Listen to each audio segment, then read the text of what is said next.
Graça e paz, queridos. Estamos aqui com a nossa série Princípios de Vida no Espírito. O novo homem criado segundo Deus.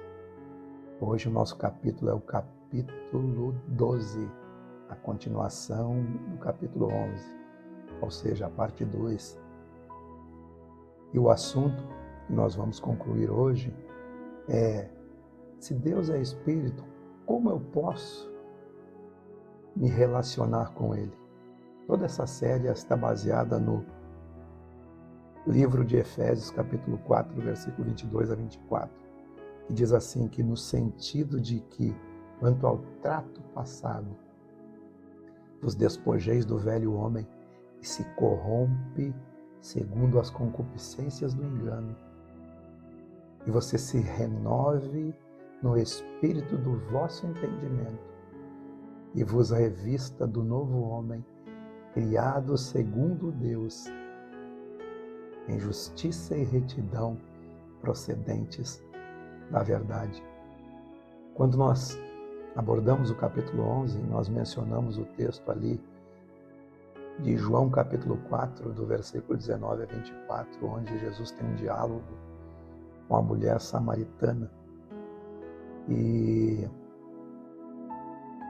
chega um ponto da conversa que ele diz que Deus é Espírito e importa que os seus adoradores o adorem nessa condição, no Espírito e em verdade, porque a adoração só pode ser de naturezas iguais.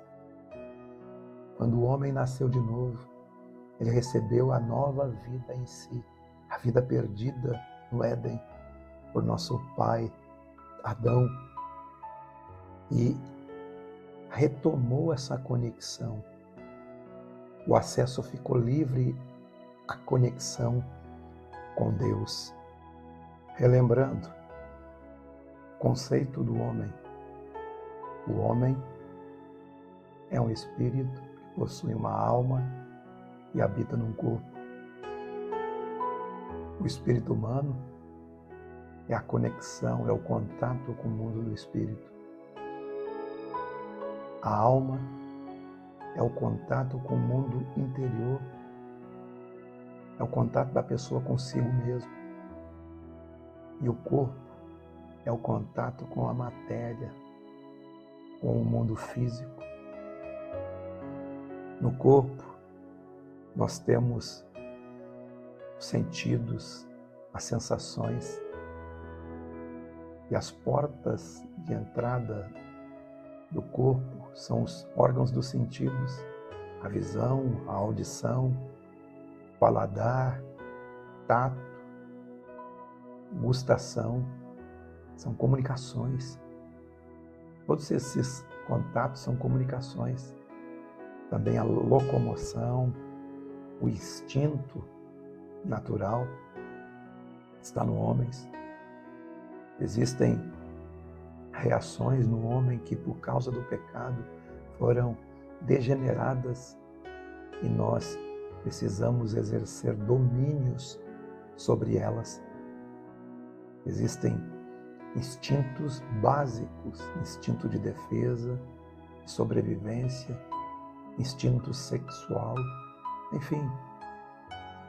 O livro de Gálatas, no capítulo 5, versículo 19 a 22, ele nos mostra que o pecado transformou estes instintos em obras da carne. E as obras da carne são conhecidas: prostituição, impureza, lascívia, idolatria, feitiçaria, inimizades, porfias, ciúmes, iras, contendas, discórdias, dissensões, facções, invejas, bebedices, glutonarias e coisas semelhantes a essa. Essas são as obras da carne. O instinto humano se transformou por causa do pecado nessas obras. Romanos capítulo 12, versículo 1. Fala o que nós devemos fazer com o nosso corpo. Estamos falando do corpo. Rogo-vos, pois, irmãos, pelas misericórdias de Deus, que apresenteis o vosso corpo por sacrifício vivo, santo e agradável a Deus, que é o vosso culto racional, o culto da sua razão. Se entregar sua razão a Ele, entregar-se a Ele de fato. Romanos 8,13 diz que nós podemos mortificar os feitos do corpo pelo Espírito. Porque se vivemos segundo a carne, caminhamos para a morte. Mas se pelo Espírito eu mortifico os feitos do corpo, certamente eu vou viver. Outra parte desse homem é a nossa alma, é a mente, emoções, vontades, volições, desejos. Não somos apenas espírito e corpo, somos também alma, mas não devemos andar segundo a alma, mas segundo o Espírito, a nossa nova natureza. A comunicação com Deus, a adoração a Deus é por aí. A alma é a mente. Deus fala no nosso espírito, mas a mente renovada pela palavra de Deus, pela palavra do Evangelho, traduz para nós aquilo que Deus plantou dentro de nós, no nosso espírito. 80% da alma é formada pelo consciente e o subconsciente. O consciente é que você tem consciência. E o subconsciente é aquilo que você nem sabe que existe. Provérbios 2,10. Porquanto a sabedoria entrará no teu coração, e o conhecimento será agradável à tua alma. A sabedoria entra no coração e é agradável. A alma não pode ficar sem conhecer a Deus, sem o conhecimento. Romanos 12,2. Devemos renovar a nossa mente, não se conformando com este século, com essa presente ordem de coisas, mas transformando-nos pela renovação da nossa mente, para que possamos experimentar a boa, agradável, perfeita vontade de Deus para nós, renovando a nossa mente pela palavra de Deus, pela palavra de Cristo, pela palavra do Evangelho. A alma é vontade, é decisão, é desejo. É na alma que está o poder da escolha, o livre arbítrio, porque a vontade está ligada a sentimentos, que gera a volição, que é um desejo involuntário, inconsciente, por um hábito repetitivo. A vontade é inconstante, ora você quer, ora você não quer, ora você vai, ora você não vai, enquanto que a volição é constante, está sempre te instigando. As motivações da vontade se expressam em valores pessoais, sociais e interesses pessoais. A alma é feita de emoções, alegria, tristeza, ódio, rancor, dor, inveja, ciúmes e muitas outras coisas mais. Não devemos ser guiados pela alma. A alma não é um lugar seguro para você construir. Você deve construir no seu espírito, naquele lugar que tem comunhão com Deus, As emoções é o lugar de acesso mais fácil da alma.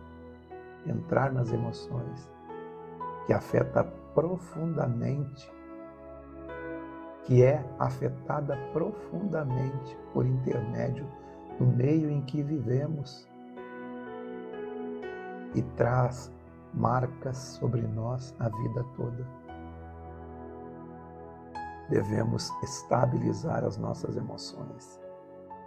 A consciência é o segundo nível da nossa alma, fruto de construção da vida, que armazena informações e valores que influenciam as nossas decisões, despertando culpas, disparando alarmes de riscos, perigos, e devemos estar atentos quanto à cauterização da consciência pela repetição de erros e pecados. A consciência não pode estar cauterizada.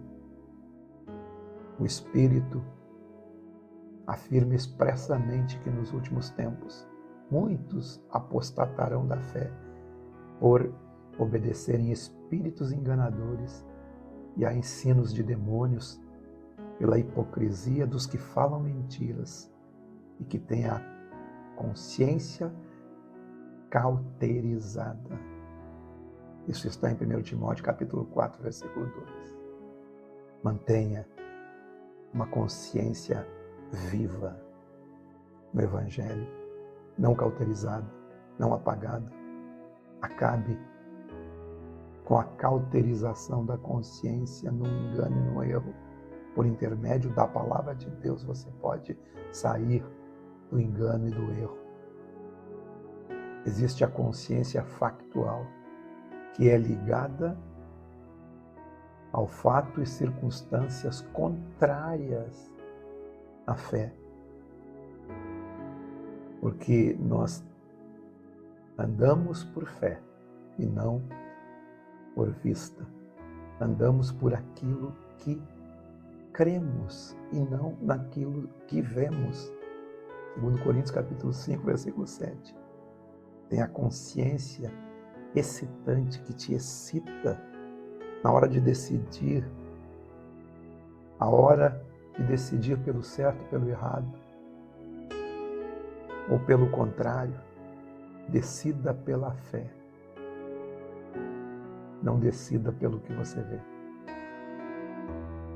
Existe a consciência firme, onde ela já está formada por princípios e pela palavra de Deus, que nos leva a um estágio avançado nessa vida interior, nessa vida no Espírito, optando por agir de acordo com a vontade do Evangelho de Jesus. Por isso, devemos saturar a nossa consciência com a palavra de Deus, para que Ele testifique dentro do nosso espírito, a fim de que nossas decisões sejam corretas em tudo. Devemos seguir o Espírito Santo, sua voz no nosso espírito, a vida de Deus em nós. O livre-arbítrio também está na alma, é o direito de escolha que está na alma. E isto foi o que mais custou a Deus, o direito de você fazer escolhas, que está acima dos instintos naturais. Todo arbítrio é influenciado por sua consciência. De um lado, a nova criatura, o meu espírito recriado em Deus, influenciado pelo Espírito Santo. Mas, por outro lado, em oposição à nossa própria alma, a carne, o inimigo, o adversário, o diabo, enfim. O livre-arbítrio é a chave do nosso relacionamento com Deus. E é a chave do nosso destino. Toda vez que escutamos a voz da nossa alma, o natural, a mente, os sentimentos, as emoções, o que achamos, pensamos, estamos fazendo o que Adão fez, abrindo mão da liberdade do Espírito e trazendo a morte para dentro de nós. Como diz o livro de Hebreus, somente a palavra de Deus, que é viva e eficaz, mais cortante do que qualquer espada de 2 gumes, penetra até o ponto de dividir alma e espírito, juntas e medulas, e é apta para discernir os pensamentos e os propósitos do coração. A palavra de Deus penetra na divisão da alma e do espírito, fazendo eu discernir para decidir e escolher dentro do arbítrio a melhor decisão possível. Intuição e comunhão. A intuição é uma percepção que não depende da mente. É um saber. Não depende de alguém te ensinando. Você sabe. Você sabe porque sabe. Você tem a intuição.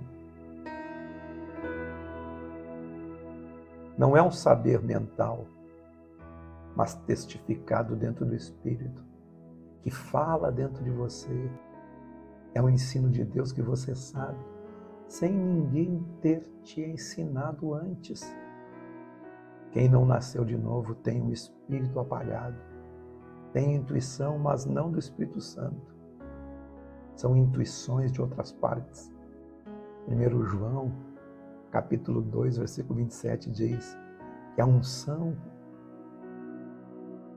que dele recebemos permanece em nós e não temos necessidade de que alguém nos ensine, mas como a sua unção vos ensina a respeito de todas as coisas e é verdadeira e não é falsa, permanecei nele, como também ela vos ensinou.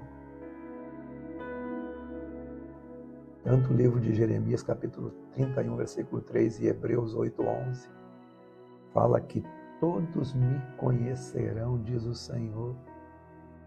Não ensinará jamais cada um o seu próximo, nem cada um ao seu irmão, dizendo, conhece o Senhor, porque todos me conhecerão, desde o menor até o maior deles, diz o Senhor, pois perdoarei as suas iniquidades e dos seus pecados não me lembrarei jamais. A intuição manifesta por constrangimento e contrição. Constrangimento, você é constrangido dentro de você. Por exemplo, Jesus, quando foi impelido para ir ao deserto, o Espírito o impeliu para ir. Restrição, quando você é restringido. Os textos de João, quando lemos a respeito do Espírito Santo, né? O Espírito Santo é o Espírito da verdade, que vos ensina a respeito de tudo. O Espírito Santo vos guia a toda a verdade. A comunhão. O nosso espírito se alegra em Deus. Como? Pela comunhão que temos com Ele. Nós podemos ter comunhão com Ele, orando no Espírito Santo, mas também orando com a mente, cantando no Espírito, mas também cantando com a mente, porque um espírito renovado em Deus, ele renova a sua mente. Esse é o segredo. Porque há diferença entre emoção e o que vem do Espírito, entre tristeza da alma e tristeza do Espírito. O livro de 2 Coríntios, capítulo 7, versículo 9 e 10 diz: agora me alegro não porque fostes contristados, mas porque fostes contristados para arrependimento. Porque a tristeza, segundo Deus, produz arrependimento para a salvação. e a ninguém traz pesar. Mas a tristeza, segundo o mundo, produz morte. A tristeza do mundo é morte. A tristeza de Deus é vida. A alegria do mundo é passageira, mas a alegria do Espírito é eterna. Aquele que se uniu ao Senhor é um Espírito com Ele. Comunhão no Espírito, não é na alma, mas é fundir o que está no Espírito de Deus, no nosso espírito humano, produzindo vida e trazendo liberdade no Espírito. Porque onde está o Espírito do Senhor, aí há liberdade. Ora, o Senhor é o Espírito. E onde está o Espírito dele, há liberdade. E nós, com o nosso rosto desvendado, contemplamos como num espelho a glória do Senhor. E somos transformados de glória em glória na sua própria imagem, como pelo Senhor, o Espírito. Seja espiritual, porque andar no Espírito é ser espiritual, é andar no nível do Espírito. Já o homem natural, ele anda no nível dos seus instintos naturais. E o homem carnal é aquele que anda no nível da imaturidade, apesar de ter tido contato e conhecimento da verdade. Essa é a resposta